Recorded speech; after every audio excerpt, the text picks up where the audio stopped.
ઘણી વસ્તુ ઘણા એવા જીવનની અંદર બનાવો બનતા હોય કે એની અંદર આપણે કાંઈ ફેરફાર કરાવી ના શકીએ.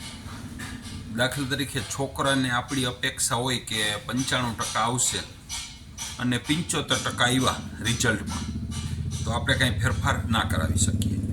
પણ આપણે એને લઈ લેતા હોય છીએ, હાવ તું તો કેવો નપાવટ નીકળો, ખાલી 75% લઈ આવ્યો, જોઈ લેશે છગનભાઈના ઓલા છોકરાને આટલા ટકા આવ્યા ને ફલાણા ભાઈને આટલા ટકા, તારામાં તો હાવ કેવું બુદ્ધિ જ નથી. કે કંઈક કમ જ નકરું રખડવામાં જ ધ્યાન દીધું, નકરું મોબાઈલમાં જ ધ્યાન દીધું, પણ એ વસ્તુમાં આપણે ફેર નથી કરાવી શકતા.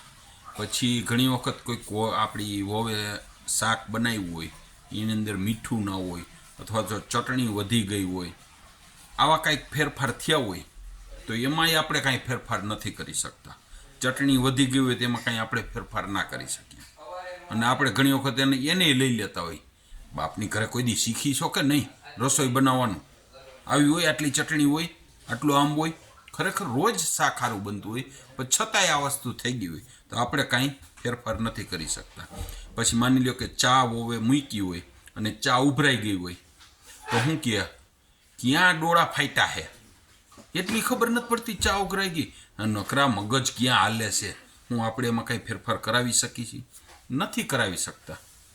પછી ઘણી વખત ક્યાંક બહાર ગયા હોય અથવા તો એને કંઈક એવું આયોજન અચાનક કરી નાખ્યું હોય, આયોજન કે આજે અમારે બહાર જમવા જવું છે, તો હું ક્યાં ઓલી ઉપડા બહાર જઈએ હોય તે બહાર રખડવાનું ભાટકવાનું જ કામ કરવું છે, આવું બધું થતું હોય ને, એટલે ઘરનું વાતાવરણ એટલું બધું બગડી જતું હોય ને કે વાત પૂછો મેં. એના કરતાં આપણો છોકરો ઓછા ટકા લઈ આવ્યો છે, આપણને ખબર છે કે આમાં આપણે કાંઈ ફેરફાર નથી કરાવી શકતા, તો એને એક વખત બાજુમાં બેસાડીને એમ કહેવું જોઈએ કે કાંઈ વાંધો નહીં બેટા, હવે પછી તું ધ્યાન દેજે, આટલાક ટકામાં આપણે ઉપર જતા મુશ્કેલી આવે કાંઈ ક્યાંય આપણે સેટ ન થઈ શકીએ, આ વસ્તુ કહેવી જોઈએ.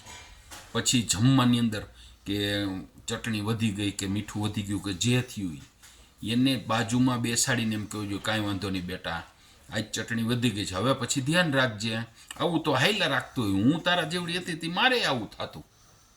આ બધી વસ્તુ છે ને, જેટલું આપણે નરમાઈશથી કામ લઈ, સમજાવીને કામ લઈ, એટલું આપને કામ આવે, બીજાને નહીં. આપણું જીવન છે ને શાંતિથી ગુજરે, આપણા ઘરનું વાતાવરણ શાંત થઈ જાય, આપણા ઘરના બધા સભ્યો ટેન્શન મુક્ત રહીએ.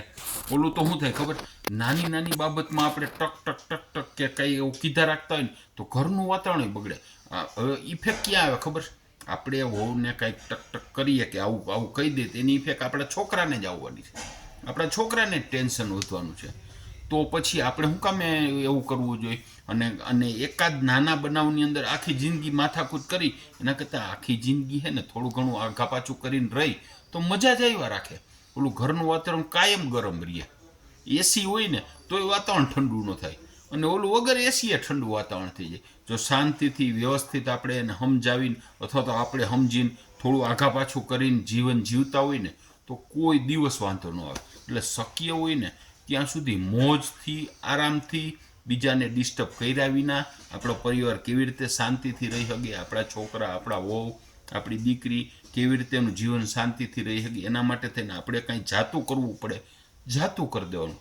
પણ ઘરનું વાતાવરણ કોલ્ડ જ રહેવું જોઈએ, ઘરનું વાતાવરણ ક્યારેય ગરમ થવા નહીં દેવાની. આ વાતાવરણની જવાબદારી ઘરના બધા જ સભ્યોને હોય છે.